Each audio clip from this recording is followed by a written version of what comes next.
My name is Jen Kelly, and I am doing my leadership project on Thomas Jefferson. I'm going to start with some background information and then move on to why he was such a great leader. He was born in Virginia in 1743. He got a very good education and went on to go to the College of William and Mary. After that, he passed the Virginia bar and became a lawyer. While he was a lawyer, he became very interested in politics. And because of that interest, he was selected as a delegate into the Virginia House of Burgesses. After that, he was chosen to represent the Virginia in the Second Continental Congress. After that, he became a governor. He was a minister to France. He was Secretary of State to George Washington. He was the vice president to George Adams. And then he became the third president of the United States. In an article by Greg Thomas, he states that Jefferson was not born to lead. Most who met him described him as shy and one who attempted to avoid a prominent role. In everything I read, everyone described him as he was meek, he was mild, he was shy, he was very soft-spoken, but extremely intelligent. He was not a good speaker. There are very few speeches that he actually gave. He was an excellent writer, though, and there are over 18,000 letters that he wrote. He learned leadership. It wasn't something that just came to him. He was not a born leader. He learned it from his experience and from the people that he was around. One of the first experiences he had to learn leadership was when he was chosen to write the Declaration of Independence. And he was paired with John Adams and Benjamin Franklin, both who had more experience in politics and much more knowledge, and they're older than he was.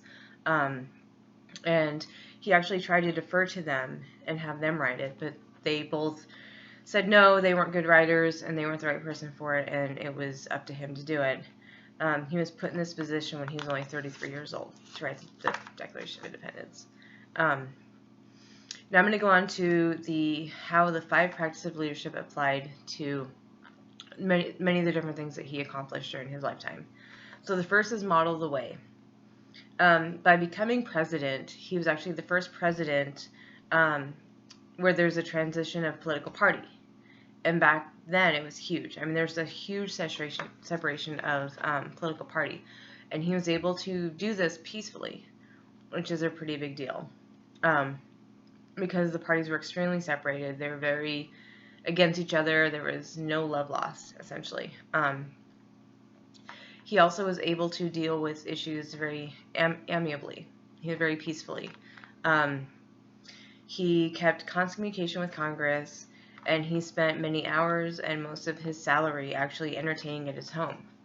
He'd throw these dinners, and he would invite people from both parties to these dinners. And he showed that he didn't care. He was in it for the nation and for building a better country. And people from both parties actually wanted to come to his dinners. And he became friends with people from both sides of the party. And when he had these dinners, there was no set seating. Everyone picked their own seats. There was no status. There was no preference on where people sat. Everyone kind of intermingled and were able to talk to each other and have these amazing dinner conversations. Because apparently he was a very good conversationalist. He was just kind of a normal person. He was the first president to be inaugurated not in full dress like Washington Adams. He came in normal clothes, went to his inauguration, went back home. He met the British ambassador in his bedroom slippers. He didn't put forth a front. He was who he was. The second is inspire a shared vision. He was against a large government. He did everything he could to reduce the size of the government, and he actually did during his terms. However, he went against what he believed because he thought it was good for the nation when he acquired the Louisiana Purchase.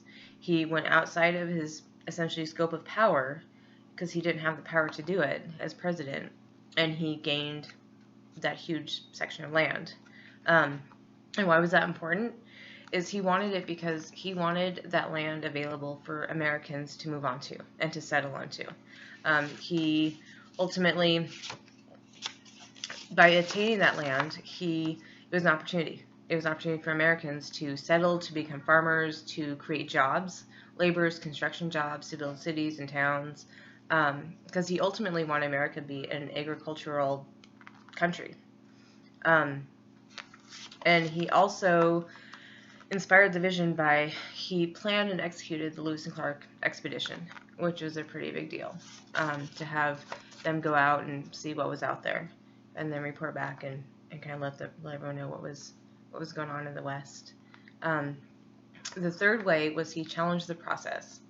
The first way he challenged the process was by writing the Declaration of Independence. They broke free from Britain. He didn't like the oppression. He believed he's the one who coined the term all men are created equal. He wanted equality for all men. He wanted religious freedom for everybody. And actually in 1786 he wrote a bill for religious freedom. And he's one of them who influenced that there would be no one set church in this new country. The fourth is enable others to act. He was a huge advocate for human rights. In an article by Michael Sayard, he states, for instance, he wanted to pass an amendment that emancipated slaves born past a specific day, and then deport them out of the country after an appropriate age. The only problem is that he was not born in the right time to free slaves. Now, having them deported is probably not a good thing, and we all know Jefferson was a slave owner, but he did want them to be free. He did not like the slave trade, and he wanted them to be free. But while enabling others to act, what he did was in every speech he said that he wanted all men to be equal regardless of status, color, anything, and he laid a lot of the groundwork that enabled Lincoln to emancipate slaves. He just wasn't born in the right time period for it. He also helped to ensure that there were no slaves in any of the newly acquired Northwest territories. The other way he enabled others to act is that he actually, after his presidency, he founded the University of Virginia in 1825. The fifth way is encourage the heart. And while all of these events were going on, while he was writing the Declaration and he's part of all these congresses and burgesses and everything, during a 10-year span, there was a lot of personal tragedy that he was a part of, unfortunately. It began at the age of 30 in 1773 when his father-in-law died. Then he lost his best friend. And then at the age of 31, he lost his 18-month-old daughter. And then the next year, his mother died. And then he lost his firstborn son, hours after birth. And then he lost his home, which is Monticello, to the British, and he actually broke his left wrist while trying to escape because it was pretty close. In 1782, at the age of 39, he lost his wife while giving birth to a second daughter. And then at the age of 41, in 1784, he lost his 2-year-old daughter to whooping cough. And at one point, he actually looked at a friend and said that he didn't want to continue on after his wife died. However, he did, and he persevered, and he found the strength to overcome every tragedy that he'd been through in that 10-year span, and he became one of the most influential leaders in American history. Thank you.